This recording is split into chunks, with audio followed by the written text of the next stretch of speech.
pwede naman silang dumating dito sa amin at samahan din kami, pwede rin po. Everybody, lahat po ng Pilipino na gustong manatiling lumalaban para sa katotohanan, para sa katarungan. Kasi tingnan niyo po, ako nagingit-ngit ako tatay ako Imagine mo, makita mo yung anak mo lumulutang sa baha. Masakit. Thank you very much. I hope nasagot po yung tanong ninyo. Next question po. Yes, sir. Sir, si Chino po ng GMA7. So, kasama ba sa panawagan for accountability would be the resignation of the President? Kasi parang yun ang nagiging common theme during the rallies. Are you calling on yung natural succession under our Constitution na palitan na yung Presidente kung wala namang nangyayari talaga? Yung po siguro ang panawagan na mag-resign yung Presidente, hindi manggagaling sa UPI. Pero kung yun ang magiging panawagan ng ating mga mamamayan, panawagan na po ng Pilipino, sambayan ng Pilipino yun.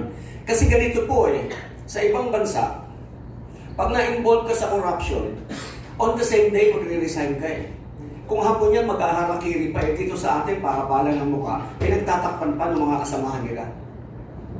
Sir, what can you also say being a former military? Parang may guidelines daw ang military ngayon when it comes to attending the rallies na darating, no? End of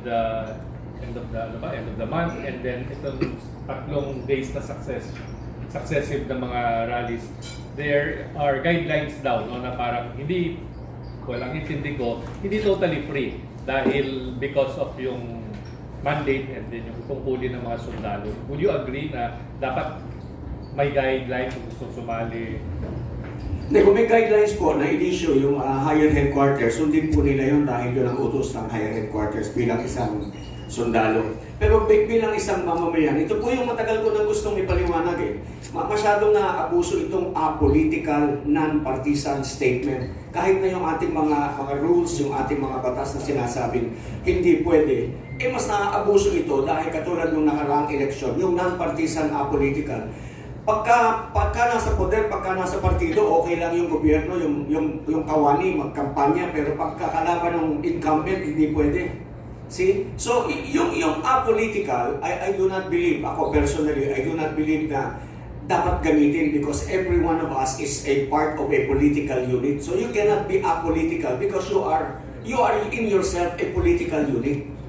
Yung partisan po siguro, yes, hindi pwedeng partisan politics. Pero bilang isang Pilipino, kung ikaw ay nag-exercise lamang ng iyong karapatan bilang mamamayan, hindi po pwedeng sikilin yun dahil you will already contravene the Constitution.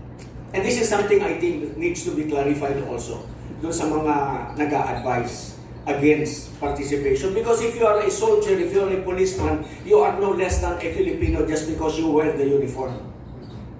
So mali na pigilan? Hindi ko po sinasabing mali. Sinasabi ko po sundin nila dahil yun ay utos ng higher headquarters. Pinapaliwanag ko lang po para di siguro malaman nila na yung mga naka-uniforming yan does not make them less of a Filipino just because they wore the uniform. They still have their rights. And you cannot curtail that. Yung mga ganyan. Minsan meron kampanya meron kaming pinapaliwanag. Hindi pa ako nagsasalita, pinagbabawalan na ako. Huwag mong banggitin yung pangalan ng mga kandidato. Kailangan kong ipaliwanag yung papaliwanag ko, pero na kung babanggitin kandidato. Pinagbabawalan na ako, hindi pa ako nagsasalita. That is prior restraint. You cannot do that. You cannot violate constitutional rights. That's precisely one of the things that we are fighting for. Maraming salamat po, Sir Chino. Next question, ma'am. Good morning po. Shermaine po from Abante. Hindi lang po ng statement tungkol po sa pag-alis ng pension ni Sir Focus po and yung case po ng sedition na sinampa po sa kanya. Sa inyo po, sir. Alam po ninyo, meron akong post yan yung pong pension ng mga retirado, ano mo yan it is similar to a property. It's similar to a property because you can put that on the table subject to negotiation. Ano po. And such being the case, dahil it is property, yung ating provision sa Constitution na you cannot deprive anyone of life, liberty, or property without due process of law. Hindi po pwedeng unilateral, hindi po pwedeng arbitrary, hindi pwedeng capricious. Dadaan po yun sa proseso. Pero meron pong batas na nagsasabi na pwede itong i-withhold. Pero after due process. Thank you very much. Next question. Meron pa po ba gustong magtanong mula sa press natin? Mula sa mga vloggers?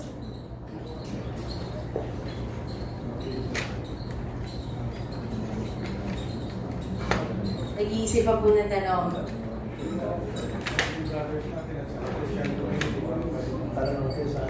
Opo, pwede rin po kayo magtanong sa ating mga religious speakers from the religious groups, I mean. Sorry.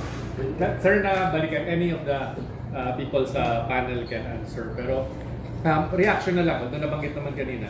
Reaction na lang doon sa sedition charges kay Congressman Barzaga and or yung investigation or yung case na filed din kay General Poe. So you feel, nabanggit kanina na parang sinisikil yung mga nagsasabi ng katotohanan.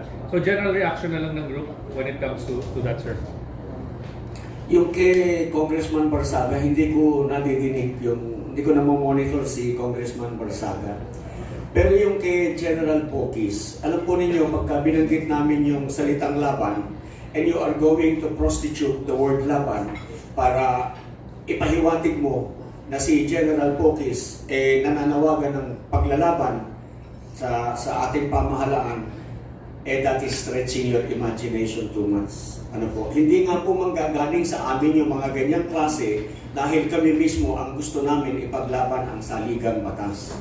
So hindi po kami gagawa ng ganyan. Pero do not put words into our mouths dahil hindi po namin sinabing lumaban kayo, mag-alsa kayo, tanggalin natin si Marcos sa Malacanang. Hindi po eh.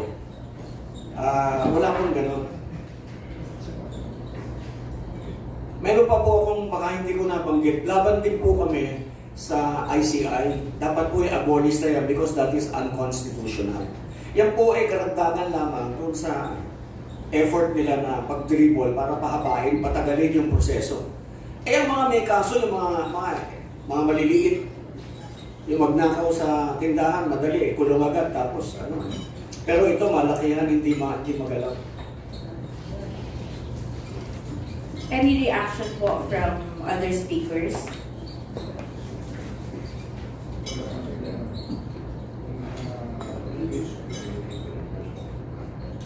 Related